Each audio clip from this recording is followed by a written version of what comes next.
Հետևել Հայելի ակումբի եւ Անժելա Թովմասյան YouTube-յան էջերով, ինչպես խոստացել եմ, հյուրն են Այռազ Զորաբյան։ Բարև ձեզ, Տիկին Զորաբյան։ Շնորհակալ եմ հրավերն ընդունելու համար եւ այսպես հացադուլ հայտարարած քաղբանտարկյալ Նարեկ Սամսոնյանին տեղափոխել են պատժախոց կարծեր, քանի որ քրեակատարողական հիմնարկերում բացակայել է հացադուլ անցկացնելու համար նախատեսված մեկ այլ խոց։ Ես քիչ առաջ ես դրա մասին խոսեցի, իսկապես բառից բուն իմաստով ահաբեկչություն է տեղի ունենում մեր գործընկերոջ նկատմամբ, կարծեմ դուք էլ այդ հարցերները այցելել եք, գիտեք թե դա ինչ դաժան պայմաններ է եւ ինչի է փորձում հասնել այս իշխանությունը եւ քիչ առաջ էլ ասեցի, դե իրենց երևի մտածում են որ Արմեն Գրիգորյանի սպանությունը մարսել են եւ իրենց այդ իմաստով ամեն ինչ կարելի է, խնդրեմ։ Այո։ Տարիներ առաջ հունիս ամսին Կենտրոնի դատարանում իմ աչքի առջև մահացավ Արմեն Գրիգորյանը, միջազգային հանրությունը Նիկոլ Փաշինյանի լեզվով ասած եվրոյոնջաները լռեցին եւ միջազգային որևէ զեկույցում մարդու իրավունքների միջազգային կազմակերպության որևէ հաշվետվության մեջ Արմեն Գրիգորյանի մահը դատարանի ուղիղ դահլիճում չարձանագրվեց եւ Հայաստանի իշխանությունները այո Արմեն Գրիգորյանի մահը մարսեցին եւ հիմա 4-րդ օրն է հացադուլի մեջ է մեդիա գործիչ Նարեկ Սամսոնյանը միանշանակ է որ սա հստակ քաղաքական պատվեր է, որովհետև ես եղել եմ օրեր առաջ դատական նիստում, որտեղ պետական մեղադրողը փորձում էր ներկայացնել Նարեկ Սամսոնյանի եւ Վազգեն Սաղաթելյանի այսպես կոչված չակերտավոր հանցագործությունները տպավորություն ունեի, որ այնքան կընկնի հեսա էքստազի մեջ, որ կասի Լենոնին էլ է Նարեկ Սամսոնյանն կրակել Վազգեն Սաղաթելյանն էլ կողքից փամփուշտը տվել, Քենեդուն են իրանք սպանել։ Աբսուրդը այն է, որ Վճռաբեկ դատարանը Նարեկ Սամսոնյանի մասով կայացնում է որոշում, որ Նարեկ Սամսոնյանը դեռ նոյեմբերի 12-ից պիտի լիներ տնային կալանքի տակ, բայց ինչպես տեսնում ենք, Ավանի դատարանի դատավոր անունն էլ չեմ հիշում, դուք չարժեք, որ ձեր անունը անգամ հիշենք, թքած ունենալով դատական մեկ այլ ատյանի վերաքննիչ դատարանի որոշման վրա, որը արձանագրում է, որ սխալ է եղել Նարեկ Սամսոնյանի կալանքը, որ հետույք բառի համար մարդուն չեն տանում եւ չեն կալանավորում, այն դեպքում, որ Նարեկ Սամսոնյանը օգտագործել է հետույք բառը, ի պատասխան իրենց ասված շան լակոտների Ալեն Սիմոնյանի կողմից եւ ահա տեղի է ունեցել իրավական քրեական հանցագործություն։ Բա որ մեկ իրան շան լակոտ ասեր, հիմա 40 հոգու վրա գործ էր տվել։ Միանշանակ, ավելին, ես հիմա չեմ տեսնում եվրոյոնջաների վրնջոցը։ Դատարանը թքել է վերաքննիչ դատարանի որոշման վրա առայն, որ Նարեկ Սամսոնյանը դեռ նոյեմբերի 12-ից պիտի լիներ տնային կալանքի տակ, որովհետև հետույք բառը չի ենթադրում ազատազրկում։ Ավելին, պատկերացնում եք Արմավիր քրեակատարողական հիմնարկում իբր չի գտնվել հացադուլավոր Նարեկ Սամսոնյանի համար ազատ խուց եւ Նարեկ Սամսոնյանին հացադուլը կրելու համար տեղափոխել են կարծեր, պատժախուց։ Ես հիմա ձեզ որպես իր ամբողջ կյանքը գրեթե քրեակատարողական հիմնարկներում անցկացրած քաղաքական գործիչ, որտեղ որպես եվրոպական ինտեգրման հանձնաժողովի նախագահ ես ամեն օր եղել եմ գրեթե բոլոր քրեակատարողական հիմնարկներում, հիմա ասեմ, սա հանցագործություն է Արդարադատության նախարարության եւ քրեակատարողականի պետի կողմից, որովհետեւ երբ որ մարդը գրավոր, դա գրավոր պիտի հայտարարվի, հայտարարումը հացադուլ եւ փաստաբանը այդ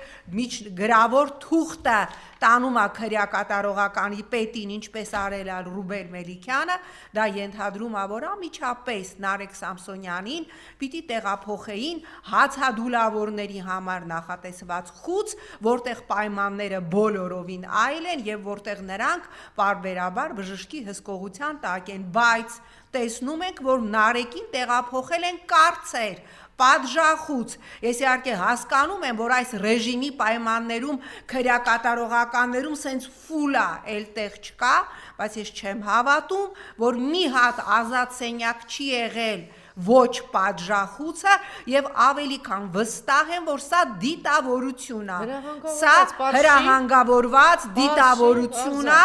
պատիժը ավելի խստացնելու համար եւ հիմա դիմում եմ նորից Նիկոլի ասած Եվրայոնջաներին, դիմում եմ Եվրոպայի խորհրդի խոշտանգումների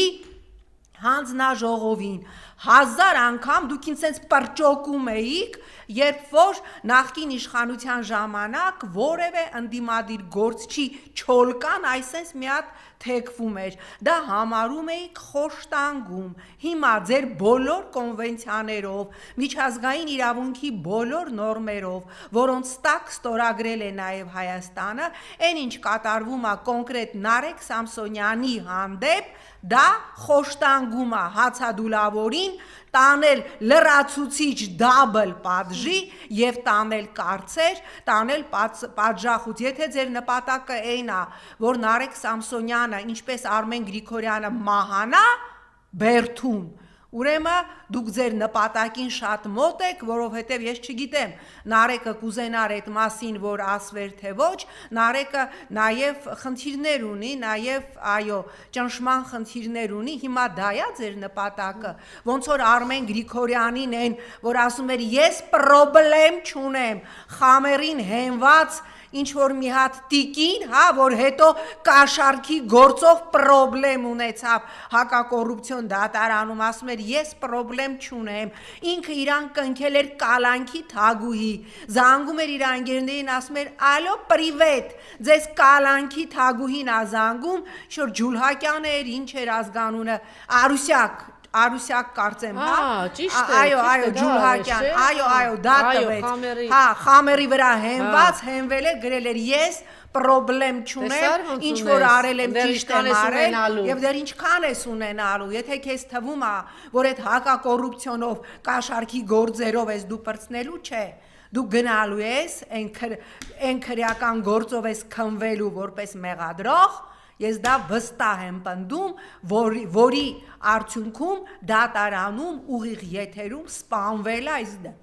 դա ես համարում եմ ըստ էության այնպիսի պայմաններ ստեղծել, որ մարդը ով ունի առողջական խնդիրներ մահանա, դա սպանություն է։ Հիմա ուղիղ չէի կրակել Արմեն Գրիգորյանի դեմքին, ստեղծել եք այնպիսի պայմաններ առողջական խնդիրներ ունեցող մարդու համար, որ նա դատարանի դահլիճում իր իսկ դատական նիստի ժամանակ մահացել է։ Հիմա եթե ձեր խնդիրը, որ Նարեկ Սամսոնյանն էլ մահանա, վստահ լինելով, որ Նիկոլի սիրելի Եվրոյոնջաները ձեն չեն հանելու, ինչ ասեմ, դուք ձեր նպատակին ցավոք սրտի մոտ եք։ Սա այս մասով կանդրադառնամ նաև նույն Վազգեն Սաղաթելյանի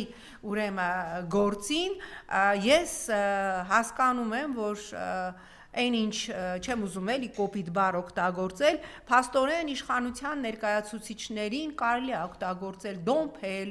լեզուտ կկտրեմ, չգիտեմ, հա, շինել, ասեք, հա, շինել, հա, կտանեմ կշինեմ եւ այլն եւ այլն, հա, իսկ հա, կտանեմ պատվանները, ԱԾ-ի պատվանները, հալաս, այնքան բորձուր կլիզացնեմ, որ ականջներդ կկտրեմ, այնքան բորձուր կլիզացնեմ, որ Սանեպիդկայանի մաքրման 5 տարվա աշխատանքները կկատարենք, բայց ընդդիմադիր մեդիա գործիչներին չի կարելի իրենց հասցեագրված հայհոյանքին իդեպ հիշեցնեմ Նարեկ Սամսոնյանի եւ Վազգեն Սաղաթելյանի դեմ դատական հայց ներկայացրել է ազգային ժողովի նախագահը եւ շանդ լակոտներ է ասել նրանց եւ նրանք պատասխանել են Ալեն Սիմոնյանը ազատության մեջ է, Ալեն Սիմոնյանը շարունակում է շրջագայել, իսկ 4-րդ օրն է Նարեկ Սամսոնյանով ընդամենը օգտագործել է հետույք բառը։ Կրկնում եմ, այս ռեժիմի վերևից ներքև օգտագործած հայհոյանքները եթե հանենք, միած Սուքիասյանի ու Հայկազյանի առանձին բառարան պիտի տպենք հայհոյանքների եւ սպառնալիքների, բայց նրանք շարունակում են լինել ազատության մեջ։ Քաղաքացիական պայմանագիր խմբակցության падգամավորը, կարծեմ քարտուղարը, ընդդիմադիր կին падգամավորին ասում է գնա սեռավարակի թեստ հանձնի, հասցնում է անձնական մարդու եւ հատկապես կնոջ արժանապատվությունը վիրավորող եւ նվաստացնող այսպես հայտարարություն, բայց նա շարունակում է ազատ շրջագայել, անգամ էթիկայի հանձնաժողով չստեղծվեց եւ հանձնաժողովը հարկ չհամարեց դա քննել, բայց մենք տեսնում ենք, որ ընդդիմադիր մեդիա գործիչներ եւ ընդհանրապես, մենք այսօր դիարձանագրենք որևէ ժամանակ Հայաստանի անկախությունից ի վեր որևէ ժամանակ չի եղել, որ այսքան քաղաքական հայացքներով լինեն կալանավորվածներ, այս պահին ունենք 4 սրբազան, թեմերի 4 առաջնորդ, հոգևոր խորհրդի 4 անդամ, կյանքի մեջ գտնվող հոգևորականներ, նաև հենց այսօր Բակրատ Սրբազանի եւ մյուս 17 արդարների հետահերթական դատն է։ Այո, մենք այսօր ունենք մեկ այլ դատական process, Դավիթ Համբարձումյանի Մասիսի քաղաքապետի, ով դատապարտվել է պաշչի ինչի համար, երբ որ չկա տուժող, դեռ 18 թվականին իբր տուժողները դատարանում ասել են, որ Դավիթ Համբարձումյանը մեղավոր չի, մենք մեզ տուժող չենք ճանաչում, բայց թեզը պահի, Նիկոլի ժամանակ դատապարտվել են, չիմանալով ոնց ես ասում, ինչի համար, չիմանալով ավելին, եւ այսօր ժամը 4-ին Շենգավիթի դատարանում Դավիթ Համբարձումյանի դատն ավելին, որ խոսեցինք այդ մասին, որ չկա տուժող, մի հատ զավեշտ պատմեմ Նարեկ Սամսոնյանի եւ Վազգեն Սաղաթելյանի դատական նիստից, սա զավեշտ է, քանի որ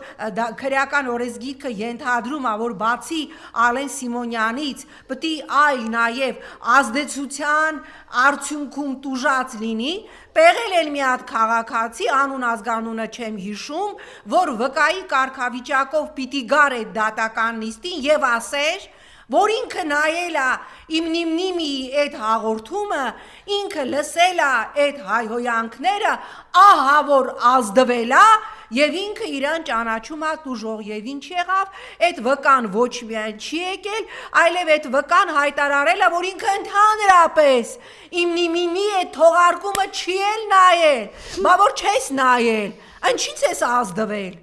հարց, վկա, անուն ազգանունը չեմ հիշում, բա որ գրել ես, որ դու ազդվել ես, դու ինչից ես ազդվել, եթե հետո դու գրել ես, որ դու այդ հաղորդումը ընդհանրապես չես նայել, հիմա պատկերացրեք նախկին որևէ ղեկավարի Լևոնի, Քոչարյանի, Սերժի ժամանակ սենց բան ըլներ, հիմա Սվիտարսկին իր այդ 4 հատ մազերը կպրճոկեր, հիշեցնեմ, Սվիտարսկին Եվրոպական միության դեսպանն էր, ով բացահայտ աջակցում էր ընդդիմությանը թավշյա տերորի ամիսներին, պատկերացնում եք հիմա այն դեսպանը, որին Թրամփը հանում է եւ լավ է անում, տիկինը Հայաստանում ԱՄՆ դեսպանը ժամը 1 քանի հայտարարություն կերկներ, կասեին, բա որ դու այդ հաղորդումը չես տեսել, հարգարժան վկա, ինչից ես ազդվել, ինչն է այդ հետույք բառը քո վրա այդ ոնց է ազդել, որ դու այդ հաղորդումը չես տեսել, դուք պատկերացնում եք, ես Նախորդին նորից թերթել եմ Արբատի զավակները, նորից թերթել եմ Սալժենիցինի գուլագը, չկա սենց բան, ընդեղ գոնե ձևական կողմը պահում էին, գոնե սենց մեկին ասում էին, դու կասես, որ դու տեսել ես, ազդվել ես, վատացել ես, ես մարդն ասում ես հաղորդումը չեմ տեսել, բայց ես հետույք բարից ազդվել եմ, սենց բան տեսել եք, ժողովուրդ, սա զավեշ չի, սա իրականություն է, որը նախորդին իմ աչքի առաջ ծավալվել է, սա սյուրռեալիզմ չի, Իոնեսկուն երևի հիմի 20 անգամ գերեզմանում շուռ եկավ, աբսուրդի հիմնասյուներից մեկը դրամատուրգիայի